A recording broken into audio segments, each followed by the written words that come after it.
Hi everyone, welcome back. I'm Baz, this is I Sharpen, and today I'm sharpening a Furi knife that's been dropped and chipped. So I'm going to take it over to the sander behind you. I'll take that chip out, come back over here, sharpen it. Shouldn't take long. Hang around.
Okay, so that's repaired.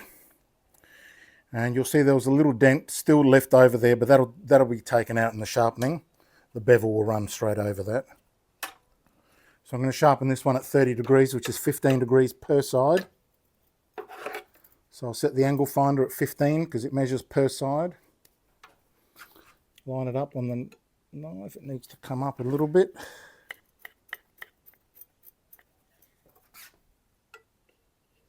Perfect. Lock it in. And because I now have a flat surface, I want to take the wheel to the rough setting. So I'm going to use my 80 grit diamond plate, which takes the wheel to about 240 grit.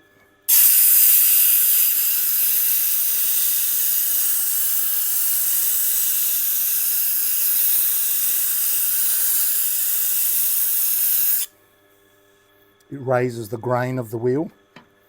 Doesn't last forever, but by the time it's put new bevels on, it'll be down to a finer setting anyway. And straight into it.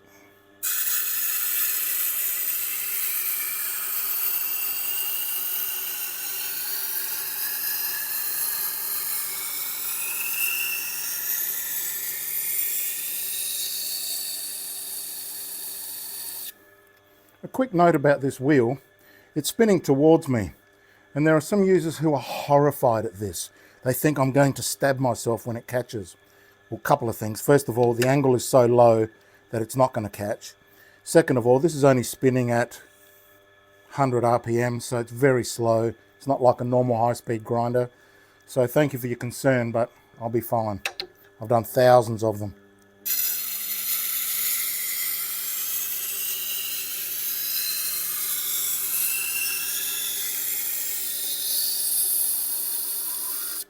The method is called edge leading because the edge leads into the wheel coming this way. The other way is edge trailing, which is where the wheel is spinning away and taking the metal away, but that leads to a very long burr and a weaker edge, whereas edge leading, it's a big collision and it all happens in there. It makes a more compact edge and leads to a shorter burr, which makes for easier cleanup.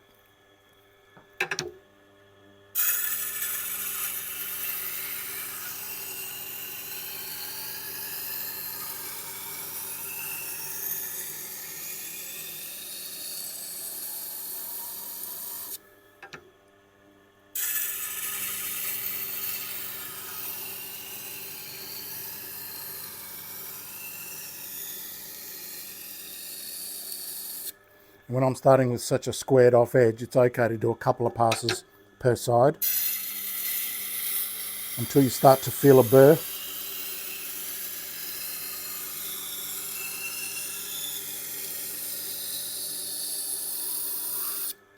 Don't forget to hit the like button if you like this sort of thing. If you're not a subscriber, you know what to do. And if you're one of the new subscribers, I've had a lot of you joining lately. Thank you. And welcome.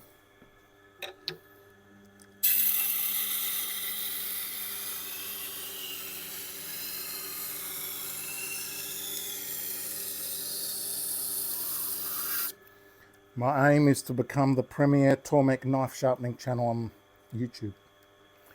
And with all you guys joining recently, that may well start to happen.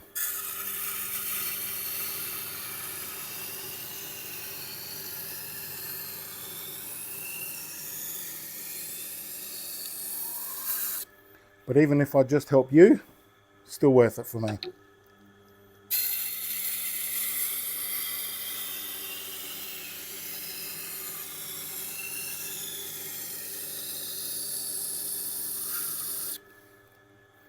And as I go along, I feel for a burr. I can start to feel one at the back there.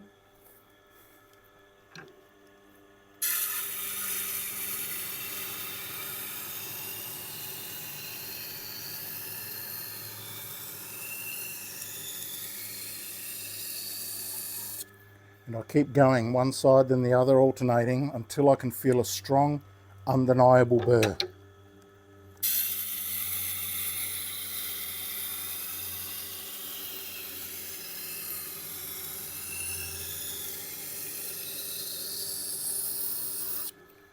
So if you're feeling for a burr with your fingertip and you think, oh, I don't know, is that enough? It's not.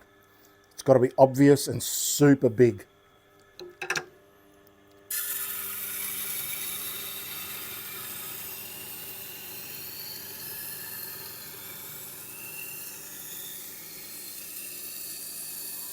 I should clarify by super big, I don't mean a big burr. We don't want a big burr. What we want is a very obvious burr. See, so now it's starting on the top, missing in the middle, and good on the edge. On the back, I mean. So we're getting there.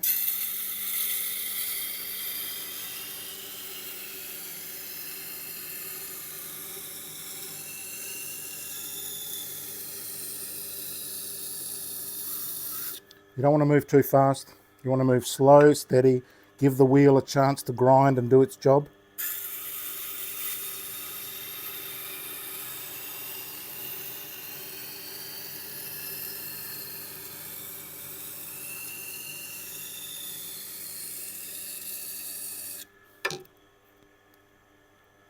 Okay, now I can feel a burr all the way along.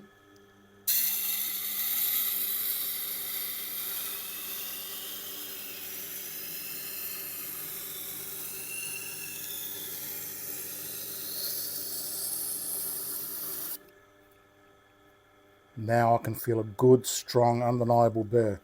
So now I check my bevel and I make sure that it looks even on both sides, because even though you've done even strokes, one side might have been slower, you might have been pressing harder, so it doesn't take long for one side to become uneven. And in fact, I think this side needs one more.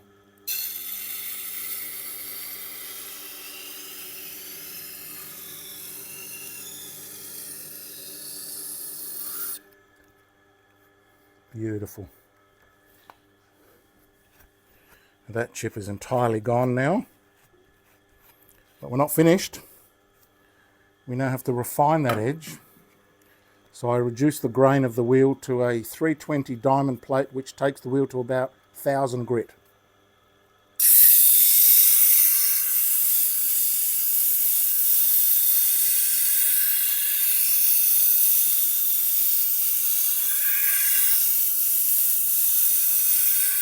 You don't need much.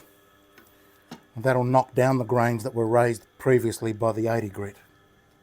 These are amazing wheels. They're almost magical.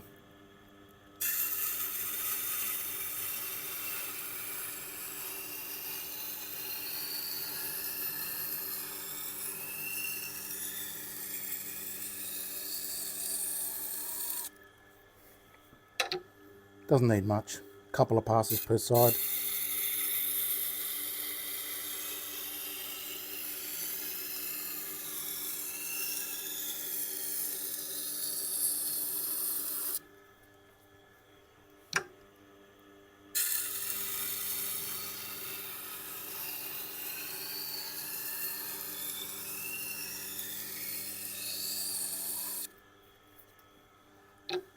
Last one.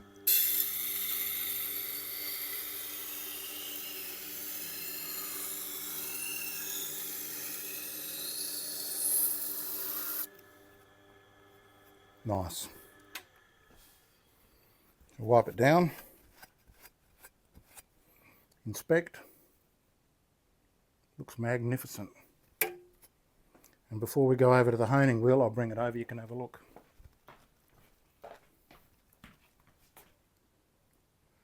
Look at that tip. How good is that? That chip's gone completely, no dent, no nothing. Another magnificent tip. Good, smooth, 1000 grit edge, which some people refer to as toothy.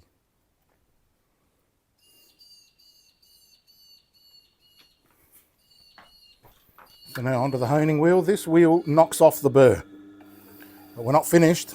After this wheel, we then move over to the kangaroo tail strop and take off the root of the burr. That gives us our super sharp knife. So, as always, burr to the top. And this doesn't require very much. A lot of people overhone. Australian birds in the background.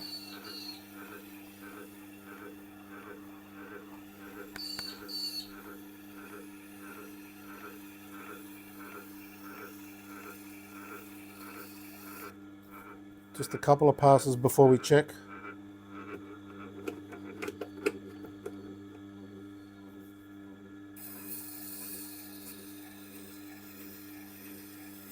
And I will check for a burr on my fingernail, which some people find horrifying, but it's the only way.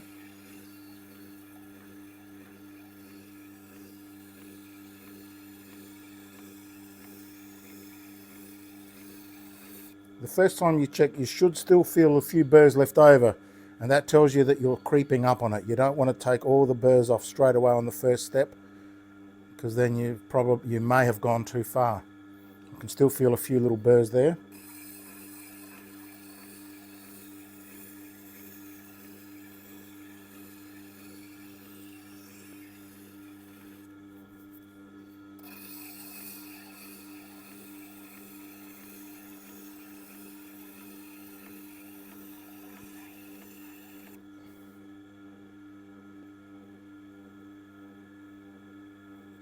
Still feel a few.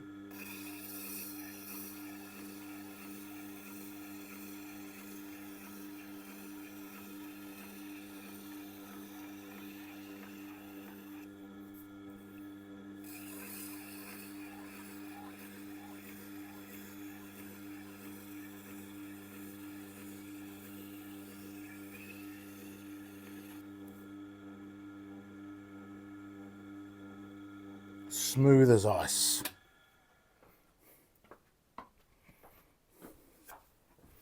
Now we want to wipe off all of that chrome oxide wax, because the last thing we want to do is contaminate the kangaroo tail strop, which should always be used raw without any compound on there at all. Nice, let's go to the kangaroo strop.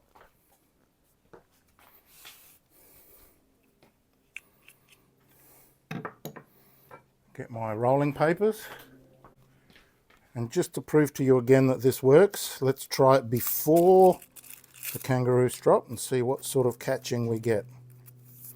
Any catching, unless this is dead smooth all the way through, in which case I may not even use it, but it won't be, then it tells you there's some root of the burr still left over, a wire edge, as some people call it. See how it's pushing the paper away? There you go, I'm not on the edge. So yeah, that was a bit weird and noisy. So, let's move that up a bit.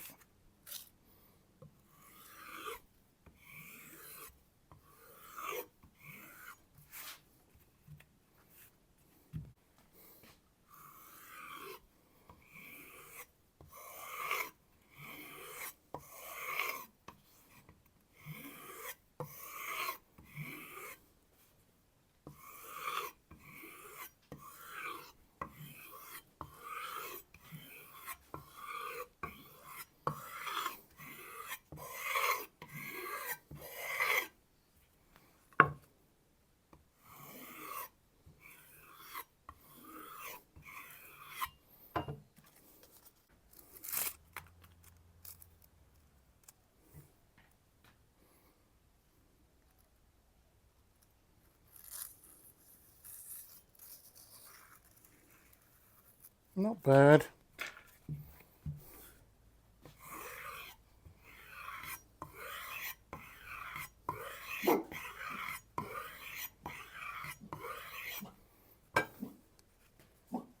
We've got visitors, Chili. Let's see how that goes. Oh, great entry. Still needs a bit more work.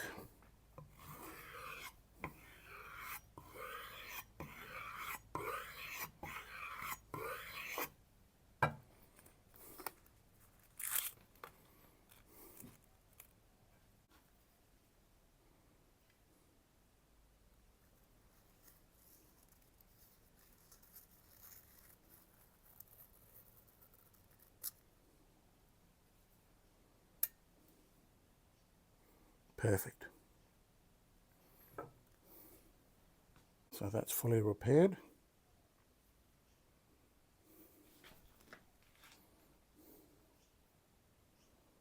And ready to go back to the client. Hey, thanks for watching. Don't forget to hit the like button, wherever it is, over here. And subscribe if you haven't already. And I'll see you in the next movie.